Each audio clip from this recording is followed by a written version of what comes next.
a possibilidade de você participar dos debates em tempo real por meio do portal E-Democracia, no edemocracia.câmara.gov.br. Pelo portal E-Democracia também podem fazer as suas perguntas. Eu concedo a palavra ao deputado federal André Moura, líder do PSC na Câmara dos Deputados.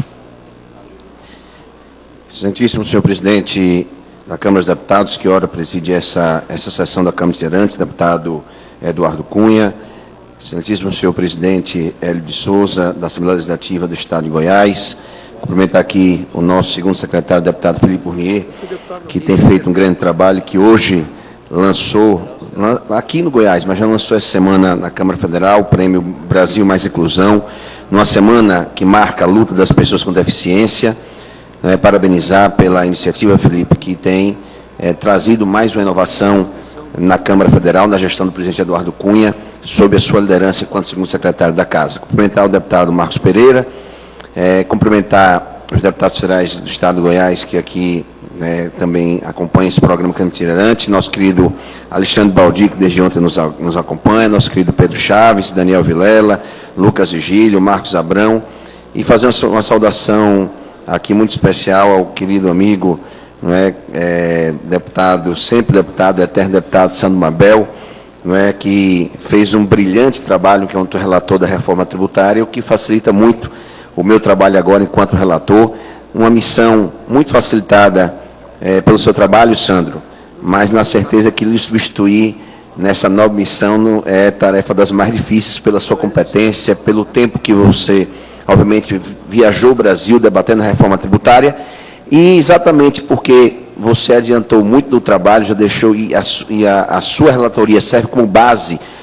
principal agora para a nossa relatoria, foi que o nosso presidente Eduardo Cunha, no ritmo célere que ele sempre dá à Câmara, nos deu apenas 30 dias, agora mais 15 dias, improrrogáveis, para que a gente possa concluir o nosso trabalho, e como ele já anunciou no Colégio de Líderes essa semana, quer votar até o final do mês de outubro no plenário principal. Mas, presidente Eduardo, cumprimentar a dona Cláudia Cruz, esposa do nosso presidente Eduardo Cunha, todos que estão aqui, os deputados estaduais, prefeitos, vereadores, mais rapidamente aqui, falando do Pacto Federativo, da reforma tributária, Pacto Federativo que, como já disse aqui o presidente Eduardo, nós votamos essa semana a PEC 172, que faz parte do conjunto de várias propostas do Pacto Federativo, mas, sem sombra de dúvidas, uma das mais importantes. Como já disse aqui o nosso presidente Eduardo Cunha, a PEC 172 blinda os estados e municípios daquilo que a União sempre fez, no termo bem popular, que é fazer festa com chapéu alheio, ao repassar encargos, atribuições e prestação de serviços aos estados e municípios, sem o devido repasse do recurso necessário para custear essa despesa. Nós discutimos durante todos esses meses a questão do Pacto Federativo e estamos acompanhando a crise econômica que atinge o país, a União, mas principalmente os estados e municípios, que são os entes federados mais penalizados exatamente pela concentração de recursos na União. Mas além dessa PEC 172, da qual eu tive a oportunidade de ser relator e que aprovamos essa semana na Câmara e segue para o Senado, que, como eu já disse aqui, não permite que a União repasse para os estados e municípios obrigações, atribuições, encargos e prestação de serviço, Pedro, sem o aporte de recursos necessário. Nós também aprovamos, por unanimidade na Comissão Especial, estamos preparando uma PEC, já recolhemos assinaturas, vamos levar o presidente Eduardo Cunha para solicitar dele que possa instalar essa PEC para poder tratar das demais matérias que nós aprovamos na Comissão Especial. Dentre os pontos aprovados tem a questão do IPI exportação, que aumenta de 10% para 12% a parcela do IPI entregue aos estados e ao Distrito Federal, proporcionalmente às suas exportações, deputado Sandro Mabel, no Pacto Federativo, isso dos seus produtos primários e dos seus produtos semi-elaborados, industrializados e industrializados. E ao fazer isso, nós estamos reduzindo de 20% também a nossa proposta, de 20% para 16,5%, o limite individual da parcela dos estados para não permitir, melhor dizendo, excessiva concentração de recursos num só estado. Então a gente limita em 16,5% e o excedente é rateado para todos os demais estados, o que também beneficia os municípios, já que os municípios recebem 25% dos recursos respectivos dos estados. Uma outra questão do Pacto Federativo que nós discutimos lá e aprovado por unanimidade é a questão do ressarcimento do SUS, porque a gente está propondo que e entendemos que os estados, o Distrito Federal e os municípios, eles possam ser ressarcidos pelas operadoras de plano de saúde, coisa que hoje, Pedro Chaves, só é permitido ao governo federal através do Ministério da Saúde.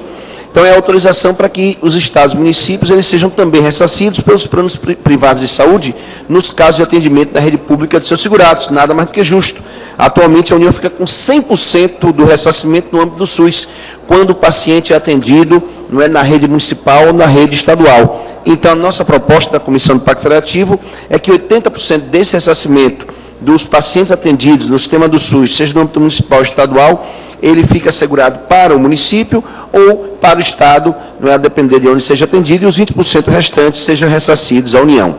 Uma outra questão também do Pacto Federativo é ampliar o prazo para que seja dado fim aos lixões. Nós entendemos que é importante o fim dos lixões, mas temos que entender também que a crise econômica que passa o país inviabiliza os municípios, sem o aporte de recursos necessário de contrapartida da União, implementar política pública para o fim dos lixões. Por conta disso, a nossa proposta também aprovada na Comissão Especial é que os municípios com mais de 100 mil habitantes, esse prazo seja prorrogado para 2019 e os municípios com menos de 100 mil habitantes, que esse prazo seja prorrogado para 2020. Questão também de zerar as alíquotas do PIS e do PASEP, incidentes sobre as receitas de estados, do Distrito Federal e dos municípios, já que o município e os estados pagam uma conta daquilo que, na verdade, ele não se beneficia. Isso traz uma economia estimada em mais de 5 bilhões de reais para os estados e para os municípios brasileiros. Também outra proposta do Pacto Federativo é a questão dos recursos para irrigação. Foi um pleito dos deputados que fazem parte da comissão, o deputado Pedro Chaves também discutiu isso conosco, né, principalmente os deputados da região Centro-Oeste e da região Nordeste, porque nós ampliamos o prazo até 2028, por mais 15 anos, o prazo em que a União terá que destinar às regiões Nordeste 50% e a Centro-Oeste 20% dos percentuais mínimos dos recursos destinados, deputado Alexandre Baldi, à irrigação, já que nós sabemos que são as duas regiões mais penalizadas. Uma outra questão da nossa proposta do Pacto Federativo, deputado Sandro, é alterar os critérios de rateio da cota parte municipal do ICMS, da cota parte que cabe aos municípios, reduzindo o peso do valor adicionado de 75% para 60%, não é? Introduzindo a variável população, não é? Com o peso de 20% na formação do índice da participação. Então, nós reduziríamos 75% para 60%, esse peso do valor adicionado, daríamos um percentual de 20% à formação do índice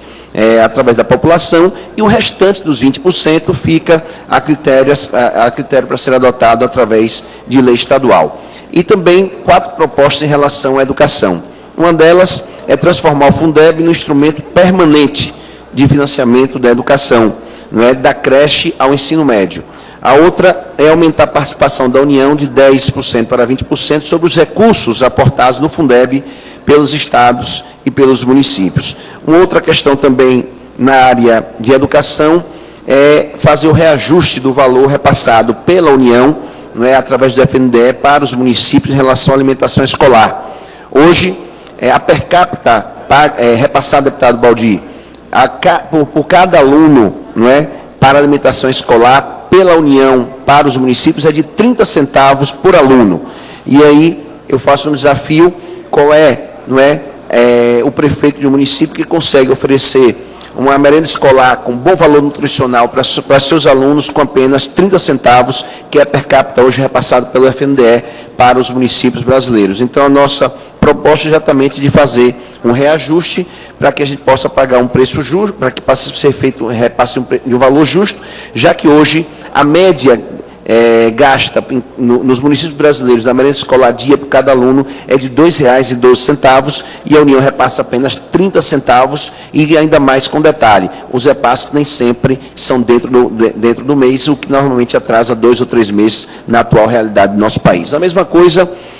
a gente estabeleceu um valor mais realista para a complementação da União em relação ao transporte escolar. Hoje, a União repassa para o transporte escolar uma per capita ano por aluno de R$ 120,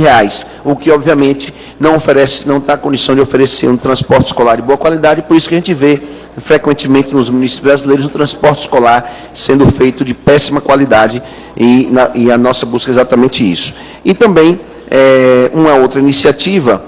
mas que com a PEC 172 já resolve o problema dos estados e dos municípios brasileiros, que era de limitar,